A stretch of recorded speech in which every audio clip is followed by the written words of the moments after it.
Hey. All right. Size of a car. We couldn't see it. Size of car. All right. I put the rest of that outline on the page for you, so you have in the. I showed it to you on the screen, which is cool about technology, right? But I wasn't able to fit it on the sheet and have the rest of chapter 5. So I put on the rest of this, and then we're starting in section 1. So if you have questions, ask them about the outline. But I think what's really, I'll repeat it about the outline. We tend to read this, we tend to read it in a non-Greek fashion.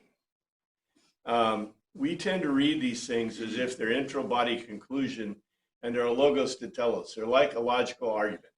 And if you are really familiar with Socratic dialogues, which I know you're not, well, you know, who would even claim to be familiar? Well, I guess I would. But, you know, the Socratic dialogues are the stuff that when you were reading them as a kid, right? And a lot of them are not that great a translation anyway, because the translations they use come from the 1920s. So they're even using words in ways that we don't understand well, if you know what I mean. The vocabulary is strange. And then they're in strange grammatical forms because we don't even use some of the grammatical forms they used back in the 20s. And those are what they give to kids and say, here, read the Socratic dialogues. And you go, right? And you're wondering, why is it not an intro, body, and conclusion? If you had a really great Greek teacher, they would go, well, it's Greek. It can't be an intro, body, and conclusion. It's a logos to telos. And you go, well, what is that? You know, it's a logical argument to an unstated conclusion. So if we look at the outline of the New Testament, which, by the way, is a classic Greek dialogue with a narrative, which is a really new kind of literature, and you see those arguments. And what's really cool in John is in John, we get the narrative, and then we get the dialogue. And the dialogues are, you know, obvious logos to telos, by the way. I'm reading the Poetics again. There's this new translation, which is pretty good, about Aristotle's Poetics.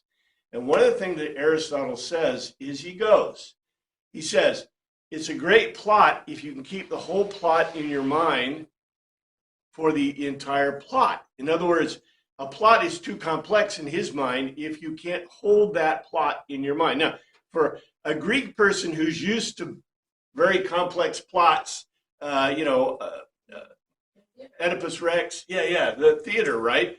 Then for us, what we're good enough for? We're good enough for a commercial, right? Well, I hope we're better than that, but yeah, the plot line should at least last 30 minutes. You know, sometimes we get overwhelmed by a 2-hour movie and we wonder, well, this is way too long. Yeah, it is, right? It's a 3-hour movie. You go, would you please? You should have cut this off a little while ago, right? And Aristotle would agree. Anyway, I think it's kind of interesting, and you see these examples, but they're just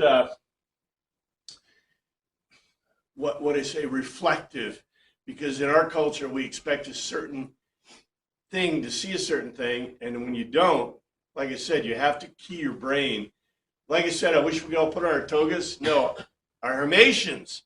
Togas are Roman. We need our Hermatians and our Pelopus, so we have our clothing that's proper clothing for the Greek, so we can think about it. Anyway, this was a reasonable break in the gospel.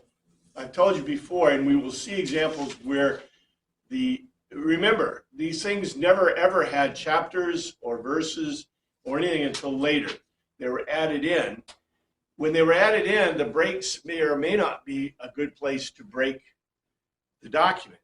But John is probably one of the best documents in the New Testament documents, broken into chapters at about the right point. Why do you think?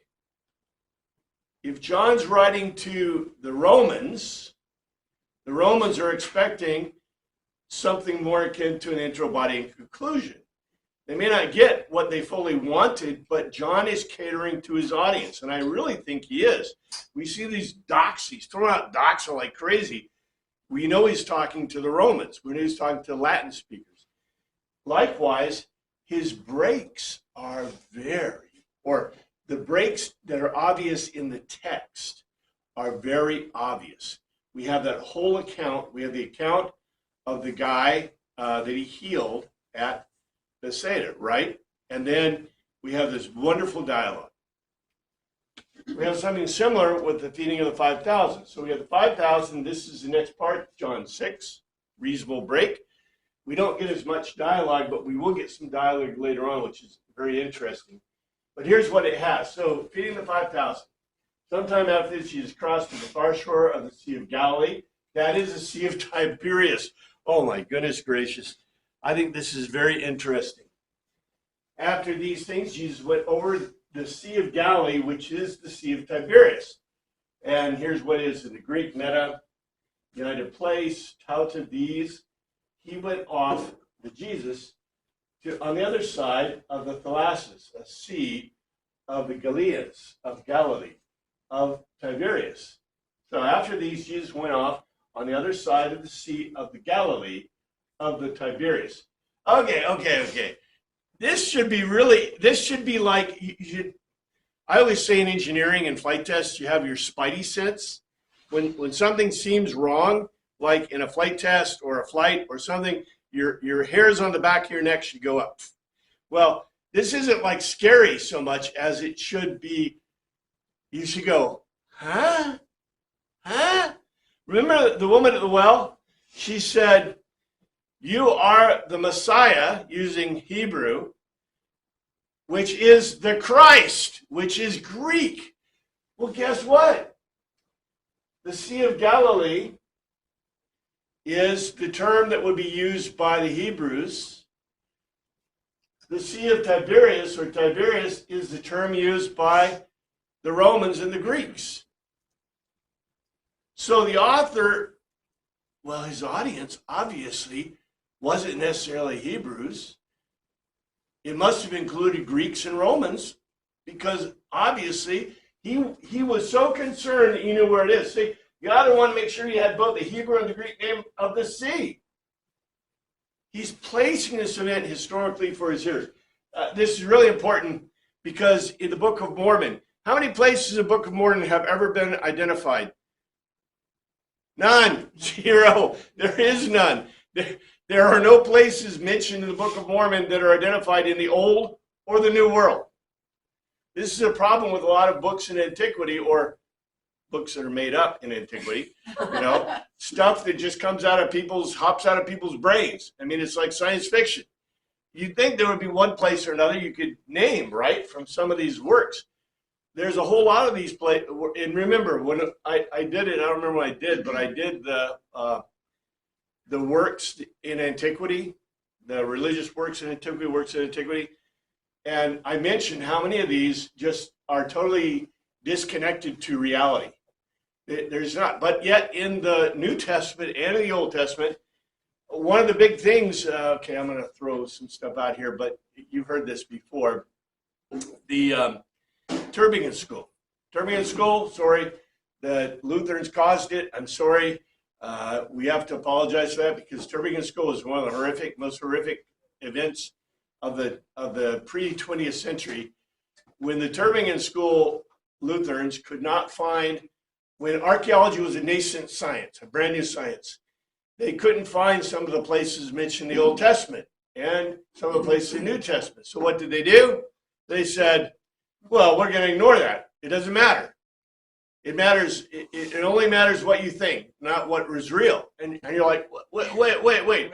This is totally opposite of natural theology, totally opposite of the way the Catholic Church and the way the Lutheran Church and the way everybody has approached the gospel and approached the Old Testament. Well, guess what?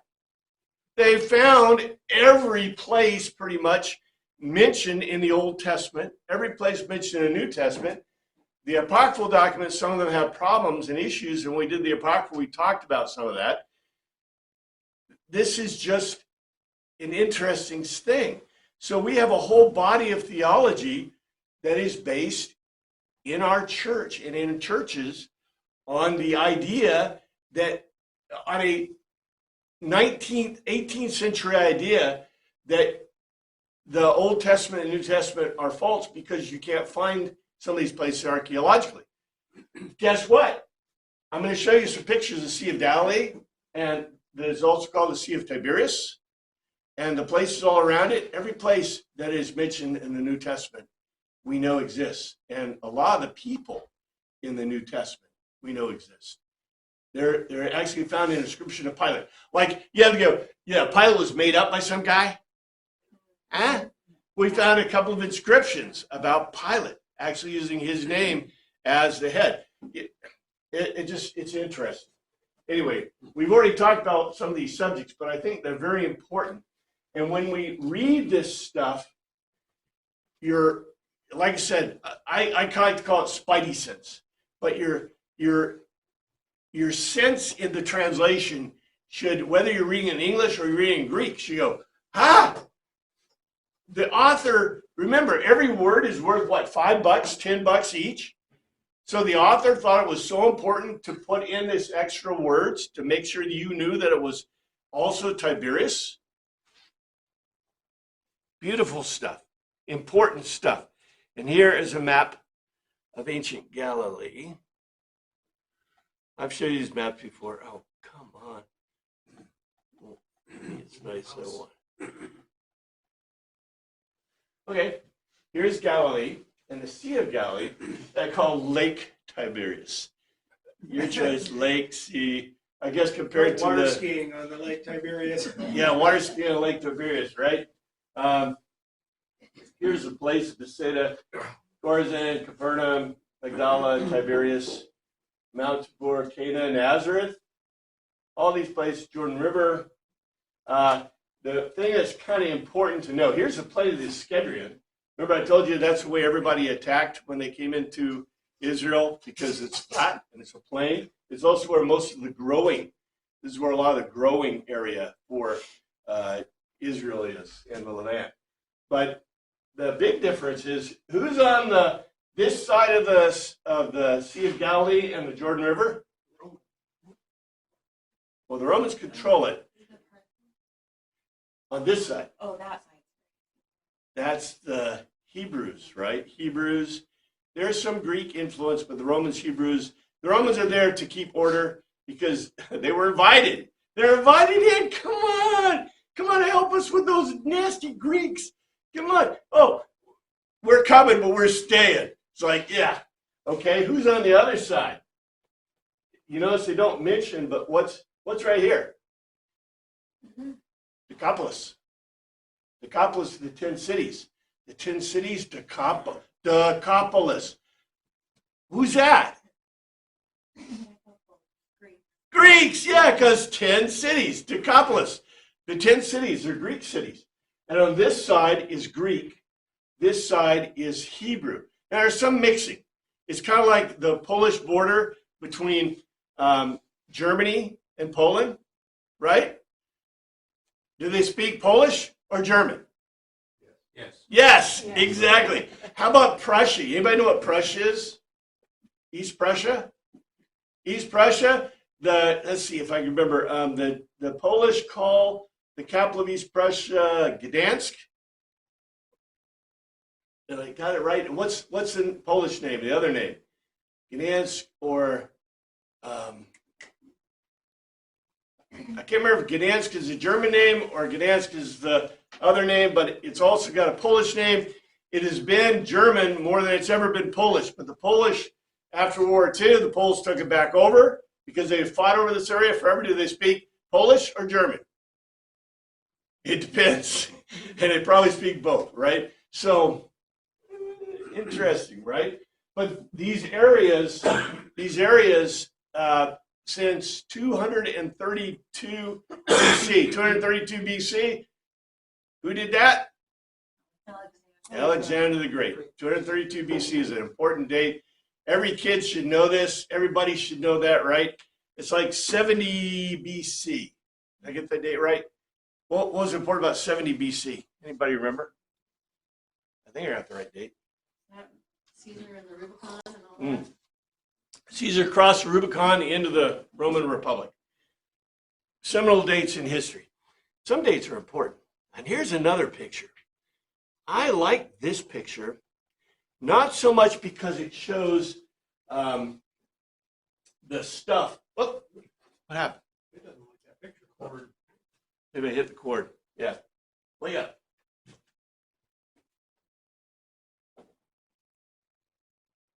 Connection. My guess would be the computer.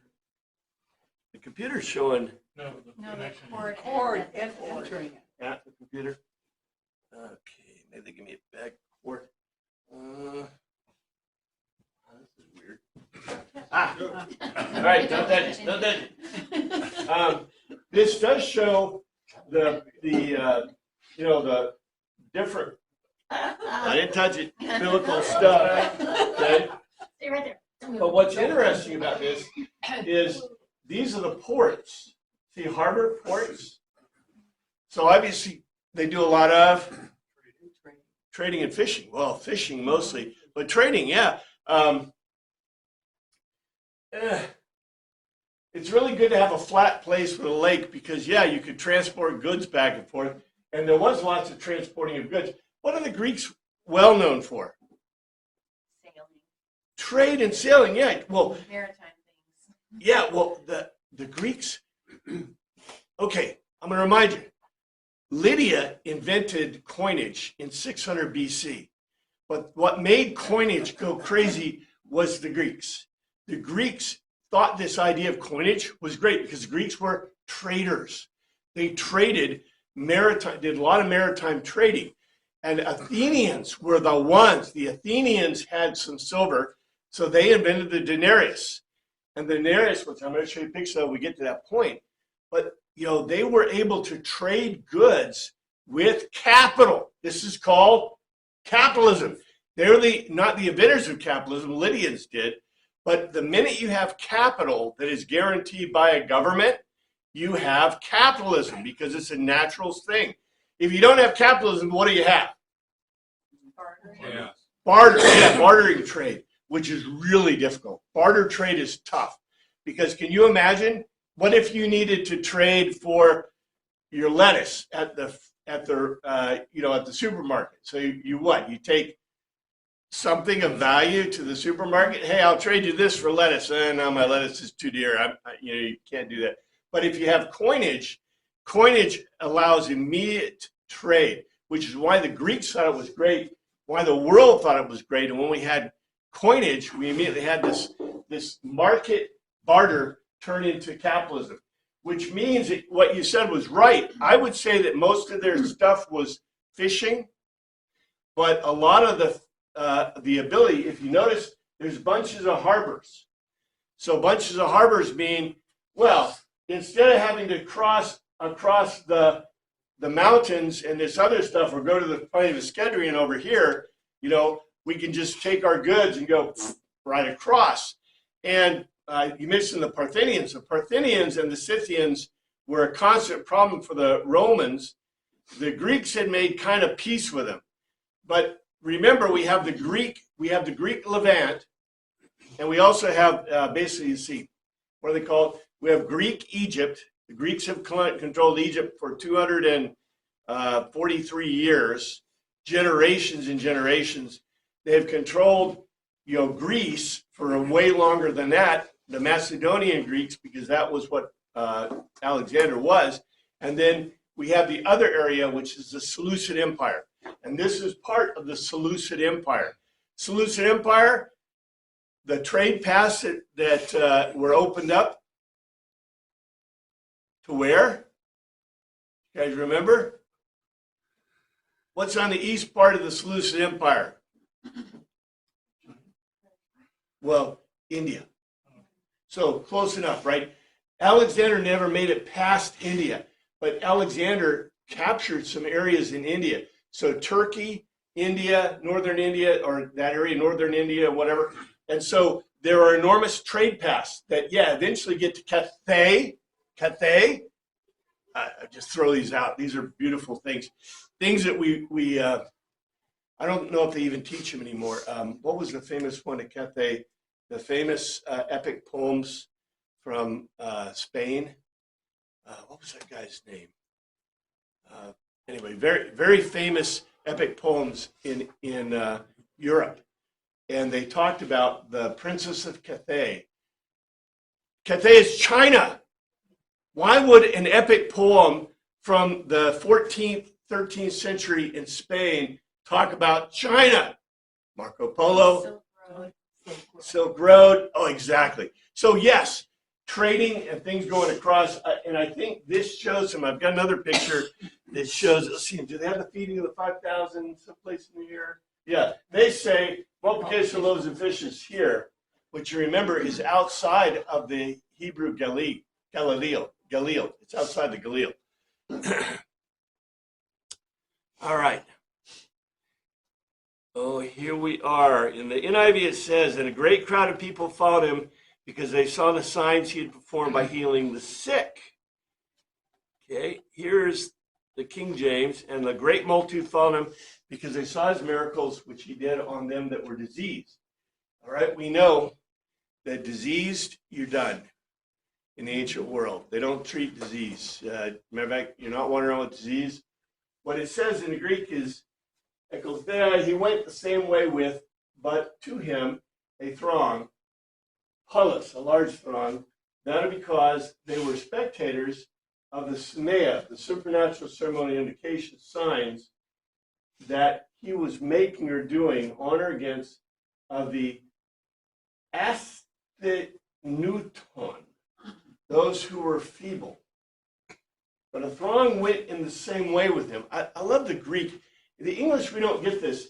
You know, a great multitude followed him, so it looks like he's leading, right?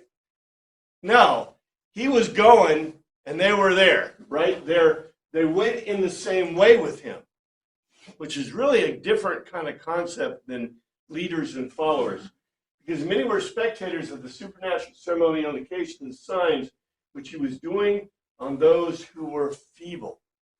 Now, again, it's interesting that there may have been those who were diseased, but let's just say don't sneeze in an ancient, Roman or ancient Greek, because, you might find yourself like done because, you're cursed.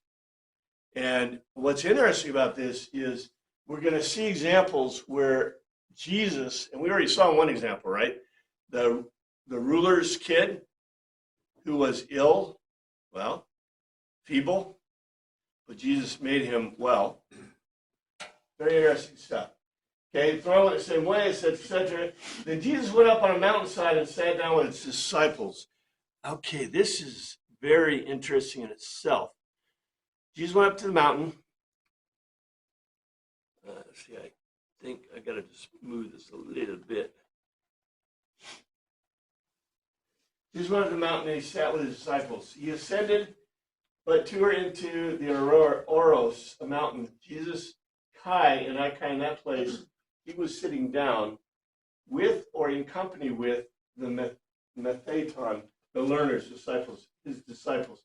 We don't know how many disciples, right? We think there's 12, whatever. No, this throng was there. How many were disciples? Remember, John gives us an idea. Do you remember when we talked about the wine, turning the water into wine, right? And the people called Jesus a rabbi. As a matter of fact, who else called him a rabbi? Nicodemus called him a rabbi, right? A rabbi. Now, what does a rabbi automatically have?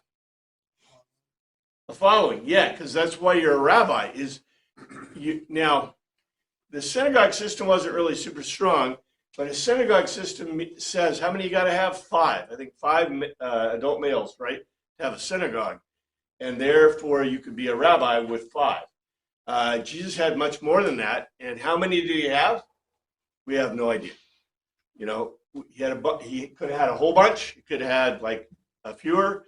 But obviously, 12 is the easiest number to throw out. But it looks like he had a lot. He ascended to a mountain, and in that place, he was sitting down in company with his learners. Sitting down in itself is a very interesting term. I don't necessarily have a problem with it, but sitting, okay, who sits? Mm, Royalty, royalty, old people. old people. Yeah. Okay, in the Hebrew, Greek, and Roman society, when you eat or symposium, what do? Recline. You recline. Okay, what do you do in a Greek lyceum? Remember there's three types. There's a gymnasium, there's a lyceum, and a shola. Okay, what do you do in all three of these? Well, gymnasium, you're naked and you're fighting and you may be in the steam room, but you're also learning at some point. But you're seated. In a lyceums had usually an area where you could sit. And the shola, we knew, had places you could sit. So very common in Greek culture for you to sit down with your learners. Now, the rabbinic society, a little bit different. And what terms do they use? Probably maybe the same terms, but a rabbi, okay, this is in itself interesting when you think about it. When a rabbi might sit, so what is he doing? What is a rabbi doing when he's sitting with his learners?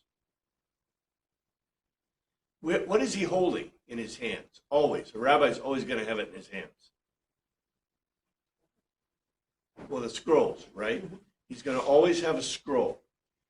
He's going to always have a scroll, and he's going to have a little thing that he puts underneath the letters, right? Where are his disciples? Standing behind him. They're standing behind him. Why? They have to watch along as he said. Yeah, they have to watch as he says it. So this whole picture of the rabbi with the kids in front, right, and each of them has a Torah scroll. It's $50,000 each. Yeah, and a skull slave, right, sitting there. No. It's a rabbi with a single scroll that may be 100 years old. He's got it opened up. He may even have some of his rabbinical students in front of him holding it, help him hold it, right? And they're looking upside down. I hope they don't learn it backwards. But, the rabbi's students are behind him, which automatically means, can he have a lot? Well, if he does, you got a problem, because you're the rabbi. Yeah. Hey, I can't see.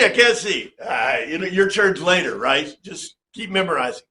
But it says that he sat with his disciples, giving you the impression the disciples were sitting. And does it say that he has a Torah scroll with him?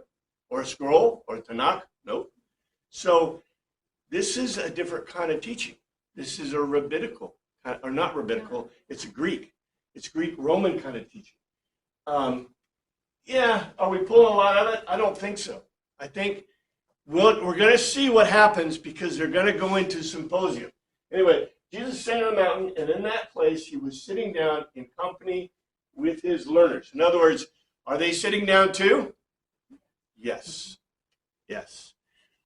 And what I got here, it says he went into a mountain. All right. Where did they say that the feeding of the 5,000 was happening, or the both? They said it was up here. Wait. Are there mountains? Oh, there's no mountains there. There is that mountain here. I'm just saying, look around this area. Remember I showed you that kind of thing?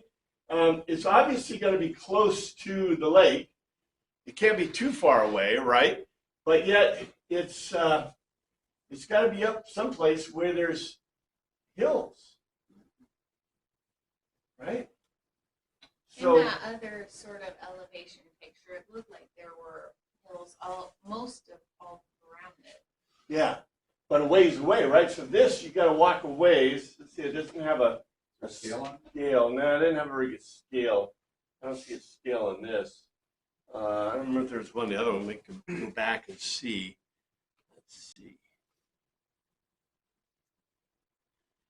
because the point is, I'm not saying we can identify the exact point. I'm just saying, let's see, does it have a scale? Oh man, they don't have scales. They should be sent to map. You know what? For not having a scale. This doesn't have a scale either. But it does show more mountainy. Yeah. Around Looks Capernaum. mountainy. Yeah. And by the way, where was Jesus living? Capernaum. Capernaum, yeah, Capernaum. That's So he was previously in Jerusalem, and says he went on to the other side of the Sea of Galilee. So is he going home then? probably Yeah, after the feast or after festival. the festival. Yeah. So I bet he's someplace near Capernaum. See, they say multiplication of loaves and fishes right here, but probably up in the. I'm just saying, you know, where would you pick? And I'm picking up here, but it could be down here. I'm just saying this, you know, but yet he was probably in the Galilee. Just saying. A lot of his disciples, and by the way, when it says a throng followed him from where? Festival. Probably from the festival, which was Jerusalem. Yeah. This is a long ways to go, okay? These people have been traveling for a few days. That's the impression you get? Maybe so. I don't know. I just think, what's that? If they were traveling to the festival, wouldn't they have had food with them? Because they knew they had to get back. If they were returning from the festival back to their homes. Starvation cultures don't eat nearly as much as we do. What did you have there, Dave? I've got a scale with my map, Oh, yeah, do you? and it appears that from top to bottom, the Sea of Galilee is about 20 to 25 miles. Okay, to us, we said we had to go 5 miles. You go, well, that's a long ways. But for the average person in this time period, 5 miles, yeah, that's nothing. That's going to market, right? Well, maybe they decided to take a detour. Maybe they didn't have food because they wanted to follow Jesus. It said they were seeing his signs, his miracles, and maybe they wanted healing for themselves or their family or something or other. So they went not home. They followed him instead. Well, yeah, and also I want to point out to us, okay, every book you read about the ancient world, what do they always have in their pockets? Coins, right? Yeah, I got denarius right here. Give me some bread. Okay, yeah, sure. You think that happens? No, it's like in the ancient world, how do I express this? Okay, in the medieval period in England, who carried your money? If you were like, the only people who really had money, the very few people had money. Merchants were just starting to come along the scene. So you had a few merchants with money. Go ahead. At the time of the Crusades, the Knights Templar invented debit and credit banking and letters of credit. Well, yes, but okay, yes, and I'm going to go into more detail though, because what you did, let's say you're a Knights Templar, let's say you're a nobleman, right? A sir, or you know, a duke or a baron or something like that, right? So you had sir, you had knights and barons, and marchioness, marquise, and dukes. That's the way it kind of goes. And then princes. A duke can be a prince. Princes are dukes. Anyway, so you had a steward. You had a steward. The steward was of equal but lower rank. Equal but lower. A shield warrior, basically. He was your bud, but he worked for you. And guess who carried the money? The steward carried the money. It's Anglo-Saxon. It's really Norman. So when you needed a coin, right? What'd you do? Hey, steward, come here. You know, give me the debit card. No, give me a spot. Well, actually, and he paid it because the royalty never touched money. You didn't touch money. That's a big deal. So you had a servant, you had someone, a steward, you had somebody that was, you know, you trusted, that carried the money for you. In the ancient world, most people did not have money. You know, we think it's ubiquitous, right? Oh yeah, sure, I got a denarius. No, as a matter of fact, do you remember when we talked about the woman at the well? How do they pay them? How do they pay their wages in Samaria? It's even in the name. They paid him with barley beer and barley loaves. When they paid him off, you think you're going to get your denarius. No, you're not getting a denarius. You're getting barley beer and some bread, which is what they paid the Roman legions. If you read my book Centurion, they gave the Roman legionnaires would get an ass, the golden coin. They're supposed to, I think, get 1 or 2 a year. I can't remember in my book, but they would get a golden coin that was of the mint, 1 a year. But the whole rest of the year, what did they give them for their stuff? They fed them. They fed them wheat gruel, beer, and that was all they got, morning and evening, wheat gruel. And you know what? They were happy because their bellies were full. 90% of the people didn't even have that, right? And they didn't have money. So when these people are pilgrims traveling, they may have carried some food with them, but they run out of food. How do they purchase? They can't purchase. They have no market. Wasn't a ration of salt also part of the Roman payment system? Um, Where the term salary came from? Yes, and probably later. Okay. In the key part of the Roman era, the Romans had gold, and I don't know if that was late or early, because usually you begin to use that's called pseudo money, and you use pseudo money before you have monetary funds available to you, right?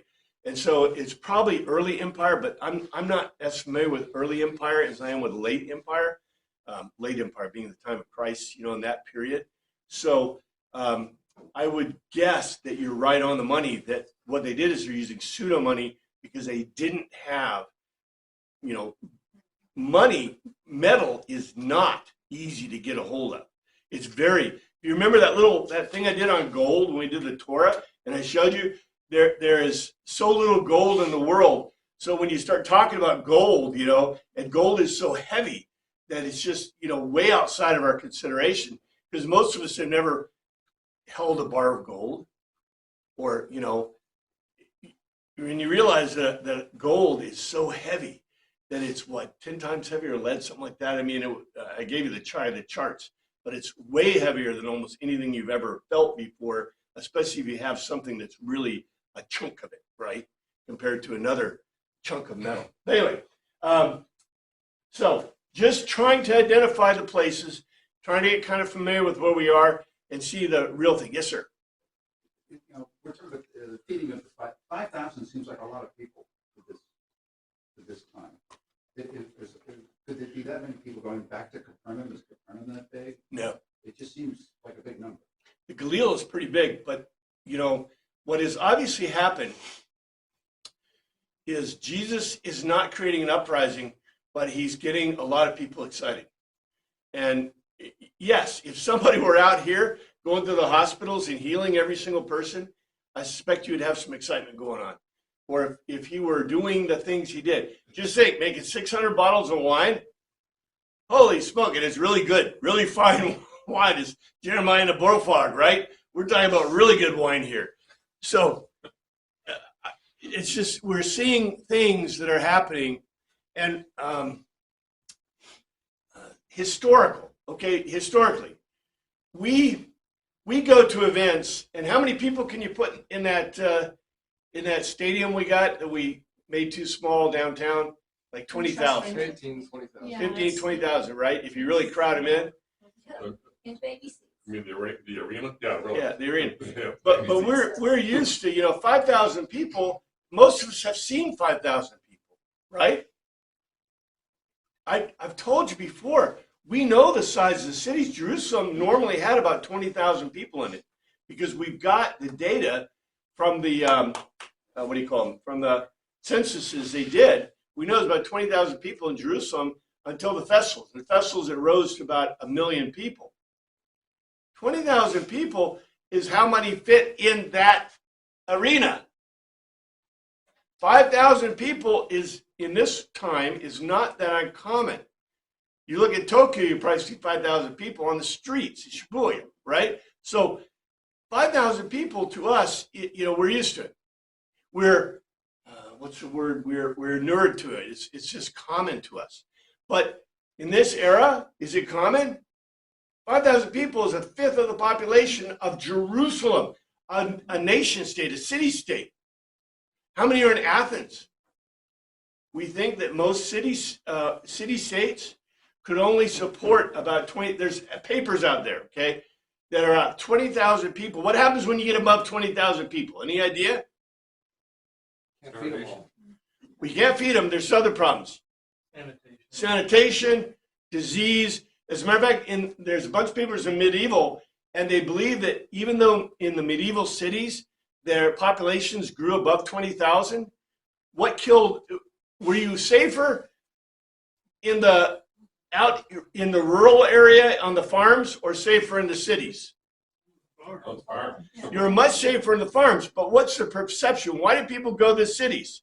Two reasons. Get be behind the wall. Protection. Behind the wall, so there's a perception of safety, even though you're dying of disease. But you can't see disease, right? It's just, it happens. It's a curse, right? In the ancient world, in the modern world, they didn't even have a clue what was causing the Black Death. Oh yeah, just play with, the kids are playing with the rats, right? Black Death. They had no idea. So it's, our ideas, our knowledge level is much higher in a certain way, right? And so they've shown these papers that people are much safer in the farming districts. Also, the problem in the farming districts is what? There's huge things. Feeding yourself, right? If you can get a job, there's lots of jobs, some really bad ones in cities, but they give you money or they give you food. And guess where the food's coming from? Farms, right? So, yeah, penury in the farms and penury in the city. I'm just saying, these are all ugly choices. 6-4, the Jewish Passover festival was near. Wouldn't that be a reason why there could be 5,000 people there? Yeah, but they're supposed to be going to Jerusalem. Yeah. Yes, Say that's the they- wrong place. They gotta stop on the way somewhere. Yeah, but that's the wrong way to Yeah, stop. this wasn't Jesus going the other way. Yeah. Well, he had gone down for the festival, which was, remember, we identified it wasn't one of the pilgrim festivals he went down for, but he went for the festival, which, okay, I'm going to throw this out, but this gives you the impression that Jesus went for lots more festivals than it's accounted in the Gospels, and also a lot more festivals than was required. Because remember, you're required to do all 6 festivals in a year, but you're only required to go to Jerusalem for the 3 pilgrim festivals. Jesus went for a festival that we identified as a non-pilgrim festival. The Passover is a pilgrim festival. The Passover of the Jews was nigh. It was. There's in. I should have bolded that. That's the identity form. But near the Pascha, the Passover, the Horta, the festival of the Judeans. But it was near the Passover of the festival of the Judeans. To the Greeks and Romans, the idea of the Passover, why did he want to make sure they knew it was a festival? What do you get in a festival? Meat. Every reader, okay, if you told them it was Passover, every Jewish kid is like, yeah, I get lamb, and I got to eat it, and Mama's going to make me eat it. Oh, right? Yeah, stuff that lamb in your throat, and they right? get to roast it on Passover. We talked about boiling. Yeah. You were supposed to roast it on Passover, so Mm. next. You're right on there, because it's roasted meat. And remember epithumia, the scent of the sacrifice? Oh, yeah. You can never forget this. John is setting up a logos here concerning Jesus and the Passover. He's specifically setting the place and the time of the event. This is very important to the author. The fact it's near the Passover and this whole account is about eating. The direct allusion. Okay? I want to point this out to you, okay? I'm going to probably point it out again, but that's okay. How many gods fed the people? 0. In ancient myth, anybody remember any Greek myths about gods coming down and feeding people? How about Indian, Hindu, Brahmin, Buddhist, Shinto? Who fed? The people fed the gods, not the gods feeding the people. But yet we got a God, Jehovah, that does what? Gives manna and quail in the wilderness? That's weird. We're in the wilderness. Well, it's the Galil, but it's close, right? It's the wilderness, a lonesome place on a mountain. Something's going to happen. I threw this in, Passover, Seder, and sacrifice to remind us. A Jewish holiday, Passover commemorates the exodus from Egypt. This is from a Jewish source. The Bible archaeology source, which is a Jewish website. God instructs the Israelites to sacrifice a lamb at twilight on the 14th day of the Jewish month of Nisan before the sun sets. The Israelites are to eat the lamb with unleavened bread and bitter herbs. The lamb's blood should be swapped on the doorpost as a sign. God seeing the sign pass over the houses in Exodus and smiting the Egyptians with 10 plagues, killing their firstborn sons. Passover is celebration of the Exodus from Egypt, and archaeology could tell us about it. This is why it's archaeology. There's apparently a book out. I didn't get it, but it's an ebook you can get. It's free about the archaeological evidence of the second millennial BCE, before Christ. BC describes Israel and Egypt in the Exodus. Seder commemorates. So the Seder, they're moving in Seder. We call Seder. Seder is the Jewish. The reason the Seder, what's the difference between Seder and the Passover, per se? Seder, you have questions and commemoration. Well, the difference between Passover and Seder is, can I do a Passover after 70 AD? And why not? Because of the destruction of the temple, right? So I can't sacrifice a lamb, which means I have to do a Seder. Seder is a code word in Jewish terminology. It's not a code word, it's just the word. It used to mean the non-sacrificial Passover, which isn't very much of a Passover. The Passover happened, right, with Christ. Anyway, Exodus 12 commands to repeat the practice every year, for the sacrifice, etc. And this is interesting. According to Jewish tradition, the new day begins with the setting of the sun. So the sacrifice is made on the 14th, but the beginning of Passover, the meal is actually on the 15th. This sequence of dates not specified in Exodus.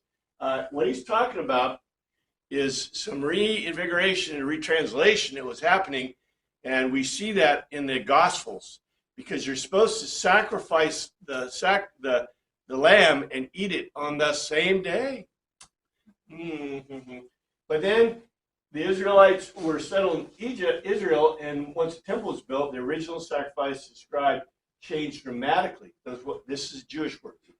Passover became one of the Jewish pilgrim festivals. The Israelites were expected to travel to Jerusalem to sacrifice Passover at the temple during the afternoon of the 14th and consume the Passover sacrifice once the sun had set and the festival had formally begun on the 15th. That's what he says. Kind of celebrations described having taken place in reigns of King Hezekiah and Josiah. As time passed, practice continued to evolve. Number of customs recorded in rabbinic literature. I didn't report all that, but anyway, accumulate. It's again a highly ritualized called the Seder from the Hebrew for order.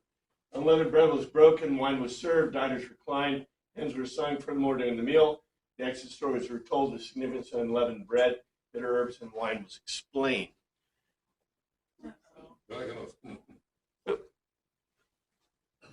Like again. If you hold the cord. Cord. Whoa, baby. Magic. You got to do the right thing, I guess. Okay. Jeremiah's 14 parallels. And remember, we'll talk about reclining diners. What's more, just Jewish Seder discusses symbolism of the Passover meal. Jesus at the Last Supper discussed the symbolism from the wine and the bread in light of his own coming death. It's obviously a Messianic Jewish site. Not only Jeremiah has a long list of parallels that leads many Christians and Jews to describe Last Supper as the Passover Seder. Recent popularity interfaith Seders, Christian Jews, etc. Remember, the reason they call it Seder, although he kind of makes it looks like it's mixed. Seder, yes, does mean order, but the reason for the Seder is because it can't do the sacrifice, at least in the modern world. All right, so, etc. Seder is most widely practiced observances, etc., etc. And this is Klon's. It's a website. I should have put the archaeological, but it's all, I've got all this stuff in there. Focus the feeding of the 5,000 is Passover. The author told you that. Okay? So you're not supposed to forget it. So let's see what he does. When Jesus looked and saw a great crowd coming toward him, he said to Philip, actually weren't coming toward him. Well, actually, so this group followed, right? The group went along with him from Jerusalem. He's going to Capernaum. That's where I'm living. That's where Peter is. That's where all the guys are. So they've got their shops and their ships and all this stuff in their business. So he's going back home from Jerusalem after the festival. And he picks up this crowd. And by the way, this is a pretty devout crowd. Why do you know they're devout? Came that far. Would they, if the Passover is at hand, would they have stayed in Jerusalem normally, or That's I don't know what's the time lapse between the festival Jesus was at and the Passover. We don't know. You can presume it was pretty close because it says that his signs. And what was the latest sign he did? The healing of the land. The healing. And you had that long dialogue, right? You had the Logos to telos where he was discussing things and pounding the leaders, right? And so you know there's something to do with that. So I would suspect that what happened is, but these are devout followers because these are people who came to Jerusalem for a what? A non-pilgrim festival, right? They're the ones who came for the sacrifice. So now he may have picked up some others going through, right? So you know, hey, what's going on? Well, this guy, you know, it's really cool what he's doing, right? And so he's picking up some others, but I would expect not. I expect most of the time he'd peel them off, right? If they came from the Galil down to the festival, what are they going to do? Go home, right? They may follow Jesus for a little bit because there's more strength in numbers, and that's cool. And plus, see what else this guy's going to do. But, you know, it's kind of I don't know. I think it's an interesting, a totally interesting situation we have here. Because you got people who haven't any food, they got any money, they're out roaming, they have no means to make anything or whatever. They can't go to business. Can you take off from your business and your farm and your work? I mean, I don't think these are really rich people. I don't know. Okay. Jesus looked up and saw a great crowd coming toward him. He said to Philip, where shall we buy bread for these people to eat? And Jesus lifted up his eyes. He saw a great company come into him. He says to Philip, whence shall we buy bread that these may eat? And here it is in the Greek, paras certainly optomelos, optometry, right? Jesus and Thesaminos, having looked closely at that because many, a throng, is coming or going, pros forward to him, he makes a logical argument. He doesn't just say it. He makes a logical argument for to Philip. From which place, agorasomen, shall we go to market? Agorasomen, shall we go to market? Bread, artos, bread or loaves, in order that they may eat. Accordingly, Jesus, having raised up his eyes, and because having looked closely at the large throng coming forward to him, he makes a logical argument forward to Philip. From what place shall we go to market for bread in order that they might eat? So it wasn't, he just didn't say, hey, Philip, where are we going to go get some food, right? He's discussing this with Philip. And maybe he gets some good help, maybe not. He asked this only to test him, for he already had in mind what he was going to do, which is an interesting statement, right? Let's see what it says in the Greek. Here's the King James, and he said this to prove him. He said this to prove him. For himself knew what he would do. Prove him. You get the impression that everything that happened to the disciples was supposed to be a test, but they failed. Oh, probably like us, right? They're all messed up. Toto, he, she, it, but Elagan. He was making a logical argument. Perizon, testing him. He, Gar, saying a reason, he saw with physical eyes who he intended to make or do, what he intended to make or do. but he was making a logical argument, testing him, assigning a reason he saw with physical eyes what he intended to do. Physical eyes. Very interesting. In other words, Jesus knew exactly what he was going to do. It wasn't like he was thinking about it. It wasn't an idea. It's like, yeah, maybe we could go to market. Maybe we could do this. Maybe we could do that. Maybe we'd start a building company. No, it was, he knew exactly what he was going to do. Philip answered, it would take more than a half year's wages to buy enough bread for each one to have a bite. Each have a bite. So don't you think that he is actually saying these things to make them think about this, the significance of what's going to happen here? Oh, yeah. That's why John, Jesus didn't say the Passover is near. John reminds us that the Passover is near. That's part of that logos, right? So he's setting the scene. It's classic, good literature, right? Good. It's classic Greek logos to tell us. He's setting up the logics, the logical arguments, right? The logic here is Jesus is making a logos to Philip. He says, hey, how are we going to feed these people? Philip says, how are we going to go to market? Why did he say that? They're where? Yeah, out in the lonesome. It doesn't say they're on the lonesome, but they're on a mountain above the plain, right? It's not a normal place. And, Jesus isn't surprised. But what are the disciples? Yeah, like there's no place to get. Well, yeah, not only that, though. Look, you can see 5,000 people, maybe. You can see a whole bunch of people following you from Jerusalem. It's like a stray dog that follows you home, right? But can you imagine going up into the mountains with your disciples, and who comes? All these people. Yes, sir. I had heard that the 5,000 was just counting men. Oh, yeah. And that there are women and children along with them, so that the number is actually balloons up quite a bit from 5,000. Oh, yeah. Probably double and triple. Yeah. Matter of fact, it's going to mention that. It's going to mention it. So, I don't know. Well, isn't this kind of it's more of a Greek way of learning too, or teaching, because Jesus is asking the questions and having the disciples answer. It's not really the rabbinic way. That is precisely correct. And that is the way, that's the Socratic method. And you're right on the money. I should have mentioned that. Don't ever forget that. The rabbinic way is you sitting on the ground with the Torah scroll or a scroll in your hand, Tanakh scroll, and you reading it out loud and expecting them to memorize what you're saying. The Greek method is producing a logos to telos, a logical argument, a Lego, right? And presenting it to you and expecting a reasonable answer. Okay, and what did Philip say? Well, this is in the King James. Philip answered him, 200 pennyworth of bread is not sufficient for them, that every one of them may take a little. Epigranthi, he concluded for himself. So Philip wasn't a dummy. He's concluding for himself, right? He's not just piping it off.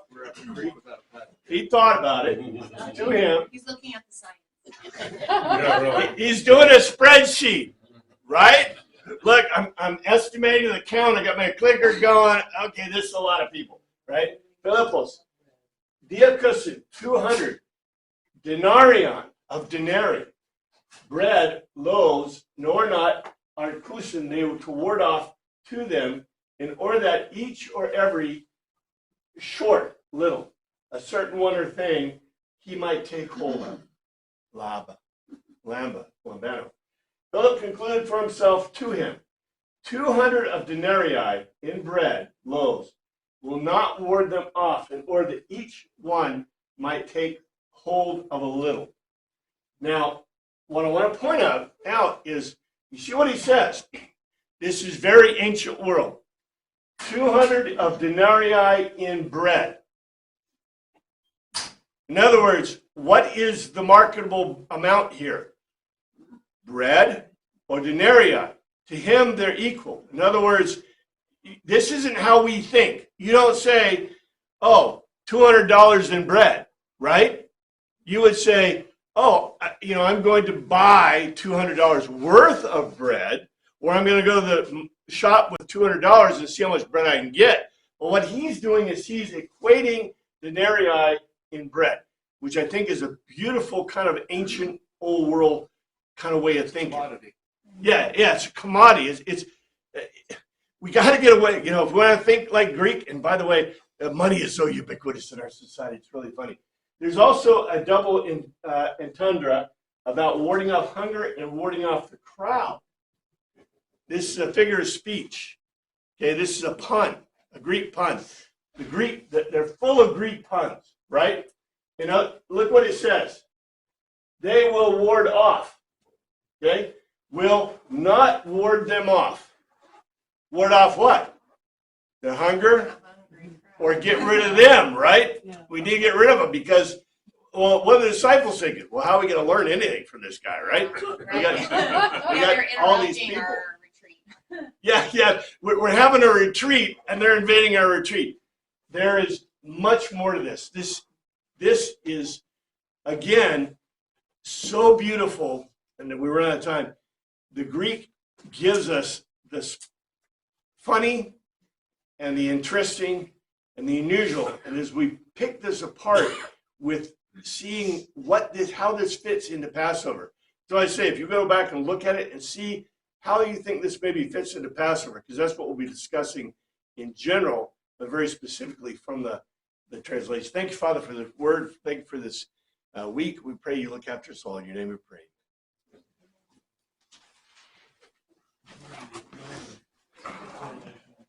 This